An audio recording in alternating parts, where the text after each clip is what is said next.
आज की short analysis में हम डिस्कस करेंगे JSW होल्डिंग स्टॉक के ऊपर। और दोस्तों यहाँ पर हमारे कई सब्सक्राइबरों की रिक्वेस्ट थी कि सर JSW होल्डिंग के ऊपर कुछ रिव्यू दीजिए। तो आज की जो एनालिसिस है खास आप लोगों के रिक्वेस्ट पर मैं बना रहा हूँ। और दोस्तों ये स्टॉक अगर आप देखो तो नवंबर 2024 से करेक्शन के अंदर चल रहा है। ओवरऑल अगर आप देखो तो ये स्टॉक ने 5 महीने पूरे करेक्शन में बिता दिए। और करेक्शन में भी दोस्तों अगर आप देखो तो स्टॉक ने यहाँ पर सिर्फ और सिर्फ टाइम वाइज करेक्शन दिया है, इसने प्राइस वाइज करेक्शन बिल्कुल नहीं दिया। इसने 5 महीने एक साइड वे कंसोलिडेशन करी, एक स्ट्रॉन्ग बेस बना और अल्टीमेटली उसको ब्रेकआउट किया है। और दोस्तों यहाँ पर ब्रेकआउट होने के बाद स्टॉक ने ऑलरेडी अपसाइड मूव्स ट्रिगर कर दी थी, लेकिन दोस्तों यहाँ पर फिर से एक रीटेस्ट बना है।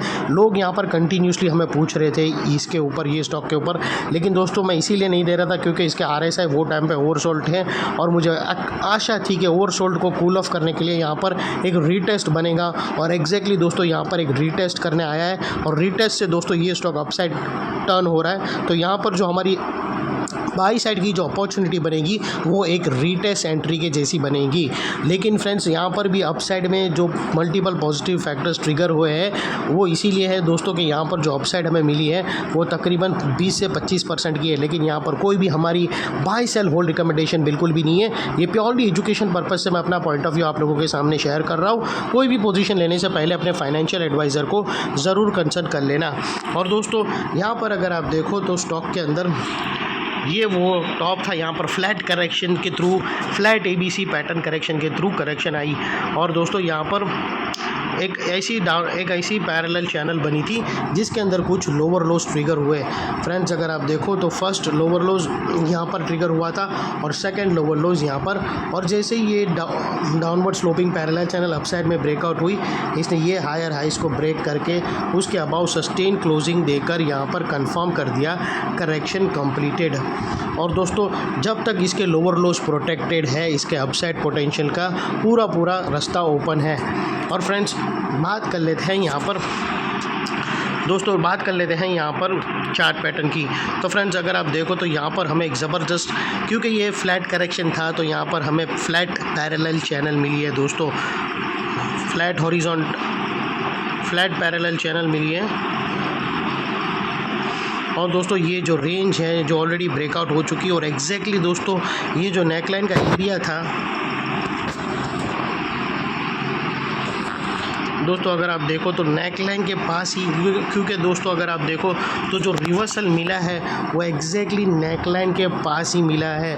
और वो क्यों? बिकॉज दोस्तों ये जो लेवल है वो एक इम्पॉर्टेंट सपोर्ट है ये, क्योंकि यहाँ पर मल्टीपल पॉजिटिव फैक्टर्स ट्रिगर हुए थे और ये लेवल प्रीवियसली एक रेजिस्टेंस था, उसके बाद ब्रेकआउट के बाद ये एक सपोर्ट बन गया था और उसने सपोर्ट का ड्यूटी भी निभाई। अगर आप देखो तो उसने सपोर्ट का काम भी किया। जैसे ही स्टॉक अपसाइड में रेजिस्टेंस फेस करके वापस वो नेकलाइन को रीटेस्ट करने आया तो नेकलाइन ने उसको अपसाइड में पुश करता है। जब भी देखो ये ऐसी नेकलाइन जब ब्रेकआउट हो जाती है, जब भी नेकलाइन रेजिस्टेंस से सपोर्ट में तब्दील हो जाता है और उसके बाद स्टॉक जब भी रीटेस्ट करने आता है तो रीटेस्ट के टाइम पे या नेकलाइन का वो एरिया स्टॉक को इधर अपसाइड में पुश करेगा या साइडवे कंसोलिडेशन में। और ये केस में अगर आप देखो तो स्टॉक ने अपसाइड में पुश किया है तो उसने अपनी जो वफादारी है इंपॉर्टेंट सपोर्ट का वो हूबहू निभाई दोस्तों नेकलाइन ने।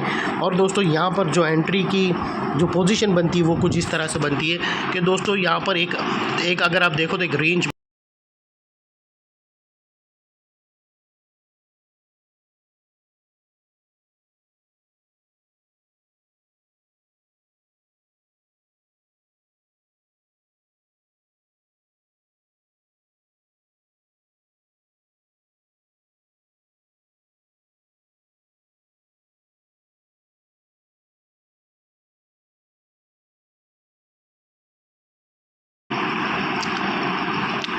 27,400 के आसपास का टारगेट निकल कर आता है दोस्तों। 27,400 का टारगेट है, फर्स्ट टारगेट 27,400 का है और उसके बाद दोस्तों सेकंड टारगेट 29,400 का है। ये दो बड़े टारगेट्स निकल कर आते हैं तो दोस्तों जिसने ऑलरेडी लोअर लेवल पे लिया है उन लोग के तो अगर रिटर्न देखो तो मोर देन 30% देंगे। लेकिन यहाँ पर अगर जो फ्रेश पोजीशन ले रहा है ब्रेकआउट के बाद तो उन लोग को भी दोस्तों तकरीबन 20 से 25% का अपसाइड मूव मिलता है। लेकिन दोस्तों यहाँ पर स्टॉप लॉस स्ट्रिक रखना, और जैसे ही और लोअर ये जो रेंज है उसकी मिड पॉइंट होती है दोस्तों। अगर आप देखो तो ये रेंज है, इसी रेंज की दोस्तों एक मिड पॉइंट है। अगर आप देखो तो ये मिड लेवल है, वो मिड लेवल के नीचे ये जो लेवल है उसके नीचे क्लोजिंग बेसिस पे तुम्हारा स्टॉप लॉस रहना चाहिए।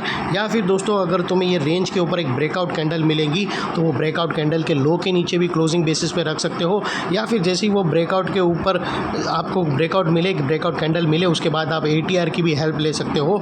और इन शॉर्ट जो भी स्टॉप लॉस रखो वहाँ से इतना मेक श्योर करना कि आपका risk to reward ratio at least 1:2 या मिनिमम 1:1.5 रहना चाहिए। तो दोस्तों ये थी पूरी एनालिसिस। स्टॉक को ज़रूर अपने रडार पे रखना। अभी तक क्लियर रेंज ब्रेकआउट हुआ नहीं है, हमें जिस लोअर लेवल से नेकलाइन के पास से सपोर्ट मिला है, लेकिन दोस्तों वेट करना है फिर से नेकलाइन को अपसाइड में ब्रेक करने का। उसके बाद अपने एडवाइज़र को पूछकर यहाँ पर तुम पोजीशन ले सकते हो। ये थी हमारी दोस्तों एनालिसिस रिटेस्ट एंट्री के ऊपर। अच्छी लगे जो, क्योंकि आप लोग पूछ रहे थे ये स्टॉक के ऊपर, तो मैंने बेस्ट अपना बता दिया व्यू। अगर अच्छी लगे एनालिसिस तो प्लीज़ चैनल को लाइक शेयर सब्सक्राइब ज़रूर करना। थैंक यू, जय हिंद, बाय बाय।